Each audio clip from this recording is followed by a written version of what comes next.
What is a typical park? Well, our parks are a real mixture, really. We've got the largest caravan park in Europe and Wales with 2,000 caravans on it at Treco Bay, but we've also got some very small parks with only 130 caravans on. Quite typically, almost all of our holiday parks have caravans, although one park is all lodges.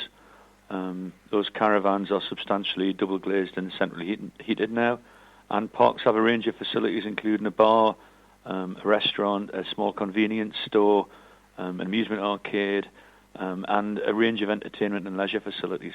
That could be anything from a dry ski slope or more typically an indoor and outdoor pool, and 23 of the 24 parks have got swimming pools. You mentioned lodges, so it's not all caravans then? No, actually, we've got lodges at 12 of our holiday parks. I think we're quite unique as one of the national holiday park operators in that we own lodge hire fleet across a wide range of parks. So whether you want to be in Scotland or in East Anglia or down on the Cornish coast, we have lodges, and they've grown in popularity a lot over the last 15 years, really. What extra would you get if you stayed in the lodge compared to a static caravan? I think the advantage of a lodge is that they're a lot bigger. So typically a caravan will be sort of 35 foot by maybe 12 foot wide. So a lodge is probably 40 foot by 20 foot. So they're over double the size, which gives you a lot more space. And I think if you've got a few kids running around and want to do family activities, you just got a bit more space. And the bedrooms and the kitchen areas are a lot larger as well. Quite often a lodge will also have 2 bathrooms, including an ensuite room and the master bedroom, which also makes a difference when you've got a few people there. Of all your parks, which would you say is your flagship one, and why? Oh, now you're putting me on the spot there. Yeah, now. I know, everybody's listening too. Yeah, so put me on the spot with that one. I like all the parks for different reasons. The one I go to on holiday most is Ruda Holiday Park at Croydon, North Devon. We actually own the beach there as well. It's got a very, very nice Devon village with thatched cottages and the typical postcard sort of village, really. And the beach is very, very good. So and very easy to access. So I like Ruda for that. But I had my honeymoon on one of the parks that we now own back in the 1980s up in Scotland. So I've got a soft spot for that as well. Yes, you best not forget that one. No, I can't. I get hung drawn and caught if I forgot that, I think. Of your parks, are they all accessible? All of the parks are accessible and all have wheelchair accessible accommodation. I think with the saving of probably the park at Torquay, which, although we have an accessible caravan there, it is on quite a steep slope, which does make it difficult. So we do have accommodation available there. But in general, the lie of the land's not so easy to get around. But our parks maybe have up to 6 accessible caravans or lodges as well. And we found those quite popular, particularly outside of peak season. And really the booking numbers that we've had in those kind of determine how many we have. They do seem to have quite a lot. It is quite a few, but it's a very small proportion of our fleet. But we do have wheelchair accessible accommodation, and we also have some accommodation on some parks that's actually owned by charities that's even more adapted, and some of that is available for rental as well. Are they easy to find on your website? I would hope so. Certainly the wheelchair-friendly accommodation is easy to find on our website. But also, our telesales operators are quite useful to talk to because they've got quite an understanding of the product. And I think if somebody's looking for something with special facilities in there, then come to us and we'll see if we can help you. We also have accessible lifts and hoist facilities for our swimming pools as well. I'm assuming on most of the holidays you do, it's all about keeping kids entertained. If you take a family, you take your children with you, what entertainment is there going to be, and who are Sid and Lizzie?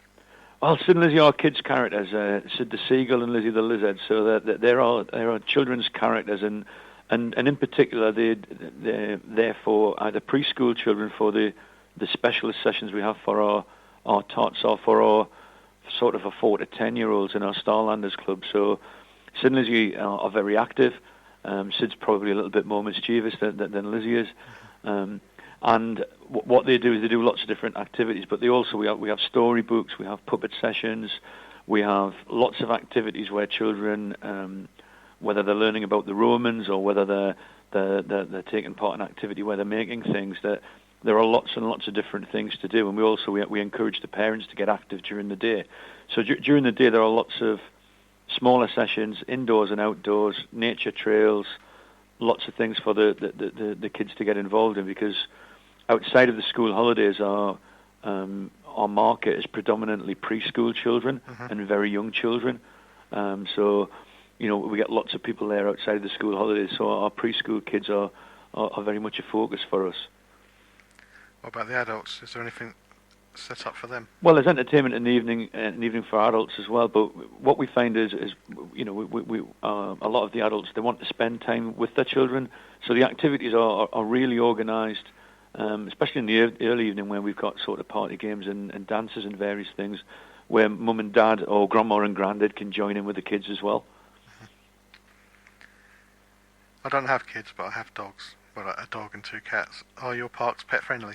They are pet friendly. We normally charge up to £35 for pet friendly accommodation, and you can take more than one pet with you. I mean, I think 2 is our limit on most locations. Quite often we also run promotions the way you get that back. What we're often doing though is we use that so we know which accommodation has the pets in, mainly because we actually have a lot of people where we actually have allergy because we have no smoking accommodation and no pet accommodation. We're quite clear on when we're renting those out to holiday customers that they are sort of pet free and smoke free accommodation. And lots of our parks have special dog walking areas, or even have access directly onto things like the Cornish Coastal Path or public footpaths and bridleways, where you can get out and about and have a really good walk with your dog. Yeah, imagine taking mine, it'd be chaos. He's not most. Well, people like to take their pets away with them. It is one of the good things about holiday in the UK. You can take a wider family, you can take a family friend for the kids, which lots of people do. And you can take your pet away with you. I think for some people, it's especially children, it's quite a bit of a wrench to leave the family pet and put them into a kennel for a week. So I think a lot of people do like to have their pets away with them. Yeah, I do miss mine when I go away. I'm a big softie. They're set up to be self-catering, but you've got your bars and your cafe restaurants. What sort of food do you offer? Well, we have a wide range. I mean, there's lots of traditional foods. Some of our parks have their own pizzerias and pasta outlets where we're obviously making things on the premises. We run carveries. We have a wide range of foods, so that there's a wide range of sort of poultry dishes, seafood dishes, local dishes. So quite a wide range there as well. We also do packages if you wanted to sort of put your feet up a bit more on holiday, where you could buy a breakfast or you could buy your evening meal in with your package when you come. So you haven't got to be entirely self-catering. Most parks are open from sort of 8:30, 9 o'clock in the morning for breakfast, right through till 9:30 in the evening for food. So there's plenty of opportunity to dine, or indeed to get yourself a takeaway pizza or some fish and chips to eat in your caravan, or while you're back, or your lodge, where you may indeed want to eat in your accommodation. So there's quite a few different things that we can do. Some of our parks have just one food or bar outlet. Other parks have a range of different facilities that you can pick and choose where you want to go as well. I've just suddenly come over all hungry. That's not good. No, I have as well, actually. How long's the average stay for a family, and do you do short breaks?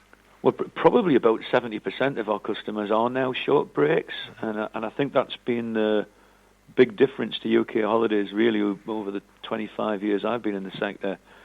More and more people are going away for short breaks outside of the traditional season, whether that's for a family celebration, or a birthday, or just to get themselves a short break. And indeed, some short breaks can be main holidays. Our short breaks start at £99, whereas our high-end accommodation, will range from sort of £500 to over £1,000 at peak season. But particularly in sort of October and November, A typical short bake price will be anywhere from £99 to £149, and obviously that's for the whole family as well. So it's not per person, so it's very good value. And like I say, about 70% of our business is short breaks. So we'll actually have more families with us during the week. Different people holidaying with us in September than we do in August, just because we've got a lot more people coming from shorter breaks. You mentioned your £99 and all the other price ranges, but what's included in the price? Well, you haven't got to worry about anything when you get there. Your bed's made in your accommodation, so your holiday accommodation is ready for you to go and use. You've got free gas and electricity. You've got your TV and everything in there. So really, the only thing you need to do is to either bring along some food and goodies if you want with you, or to use our restaurants and bars to eat in. So you haven't got anything to worry about in your accommodation. Although you do have to bring your own towels, but all beds are made on arrival, and it does give you the freedom to choose to do whatever you want while you're there. Yeah, just pitch up and have fun. Pitch up and have fun. That's all about having fun. Yeah. How can the listeners find out more about Parkdean? Well, the easiest thing to do is to go on the internet and have a look. Our website's www.parkdean.com. But if you key in Parkdean Holidays, I'm sure you'll find us, whichever search engine you're using, fairly easily. You mentioned your call centre. Is it best? Can you book online, or are you best to call up? You can book online. About half our customers do book online. It's grown in popularity all the time. We also have a web helpline, so if you are looking on the internet and you just want to ask some questions, you can always pick the phone up and just give us a call, or give the park a call directly, and they'll help with any specific questions that you do have. And those numbers are readily available on the website. Right. Thanks, John. Thanks for your time. Okay, thank you very much. Cheers. What about my phone call? I want to call my family. Too late now. Please, please, please. Step through now, please. Oh, no. Too late now. Here's the goods. You take them in false bottom bag, you strap them to your body, it's up to you. Look, I've changed my mind. I want out. Too late now. So, you're offering me a free holiday? Yeah, I just have to bring back something for a friend of yours. that's right. You get some serious cash. Right. Well,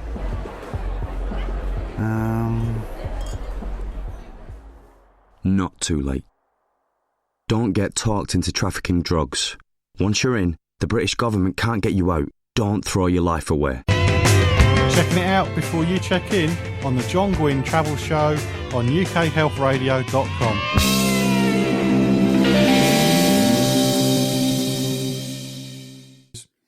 But now we're moving on to Mauritius. Somewhere is on my list. I know I say that near enough every show, but I just don't have the income to go everywhere on my list just yet. But you wait until I'm a famous radio personality. But anyway, Mauritius. My guest for this is Leanne Gosford. She represents Mauritius at their London-based tourist department. She's going to talk about all the basics about how to get there, what to see and do when you're there. So we'll get straight on to it and find out where Mauritius is. So Mauritius is obviously in the Indian Ocean, so it's just off the coast of Africa. It's sort of to the south. If you're sort of picturing the Indian Ocean, you've got the Maldives, which are in the Seychelles at the top, and then I think it's 2,000 kilometres away is Mauritius. So it's just off the east of Madagascar. Okay. Is there any direct flights there from the UK? There are. So you can either fly direct with Air Mauritius, who fly there 4 times a week, or Emirates. BA fly there directly 3 times a week, and the Emirates fly there indirectly and via Dubai. They'll actually also be extending their line, so they're bringing, as of next week, so the December the 16th, they're bringing in the A380, so which will increase capacity. And then for next year, we're looking at the Dreamliner from Thompson, so it would just mean that it makes Mauritius a far more accessible destination. How long would it take to get there? It's around about sort of 12 hours.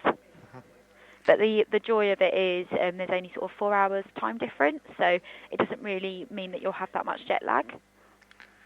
It would for me, because I'm an old person and I'm always happy with that. But I'm terrible as well. I think I get too snoozy.